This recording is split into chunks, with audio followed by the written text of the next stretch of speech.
There comes a point in an OT's career when guidance no longer answers every question.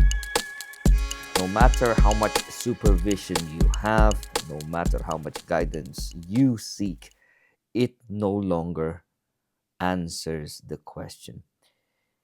When you're a band 5, your practice depends on structure, and people really do rely on structure.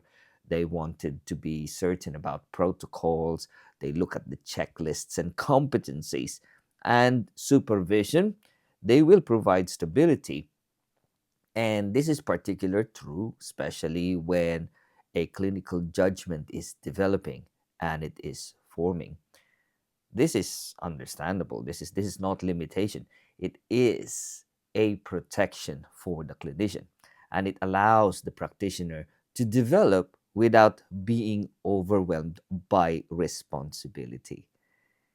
Over time, though, a band five's practice or an OT's practice will change, and they will find themselves in situations where the situations are becoming less predictable, and patients no longer fit in pathways or systems. Yeah. So all of a sudden, all of the pathways in the procedure, they no longer offer direction and answer. And so the therapist will find themselves standing between competing demands. Are we breaking protocols? We're talking about safety. There's this progress, uh, consistency and discretion, policy, people. There's so many things that will be competing against each other. And this is the threshold when professional judgment now begins to matter.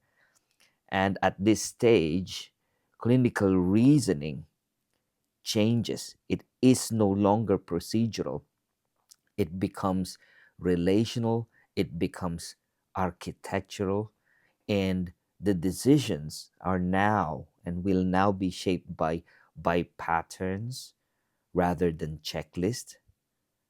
Yeah.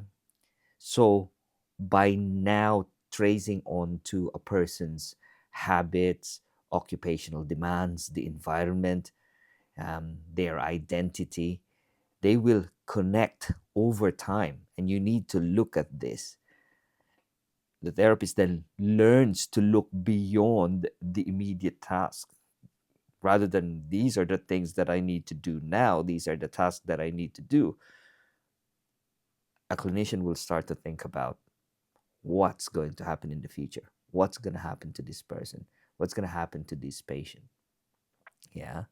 And an OT will begin to consider what got this person here and now, and what's going to happen next. And this transition can feel very, very scary and isolating. And all of a sudden, authority and pathways are becoming more and more distant. Nobody can be there with you all the time. So the authority then just becomes much more quiet. And so, in situations like this, leadership emerges without any title. This is your clinical leadership, your pathway. It emerges through steadiness. You need to be there, you need to be reliable, and the capacity to hold the uncertainty will now change. It's scary, but it will happen. And the tension between these system requirements and professional responsibility, it doesn't change. It becomes something to manage rather than to resolve. It's there all the time. Remember, guys, formation, your clinical formation, it happens around this time. And your formation as clinician, your development as a clinician doesn't happen not through mastery of more techniques. techniques are there. Eventually, you will master it. Yeah, but your development will happen through repeated exposure to complex cases, and it will happen as long as you have the willingness to remain accountable to the things that you do. Competence matures into judgment, and then your judgment will change into wisdom. What is being built is not just skill, but in a manner, or what's being built is an inner structure, something in you like a chamber of professional clarity that will allow occupational therapists to act with confidence, with restraint, with purpose, even when the path is not fully visible. This is how, guys, and I hope you learned a little something today. This is a short OT conversation, reflection involving OT, which makes this a riot conversation. I hope you like it. Just remember, anything you do matters and has an outcome. Bye.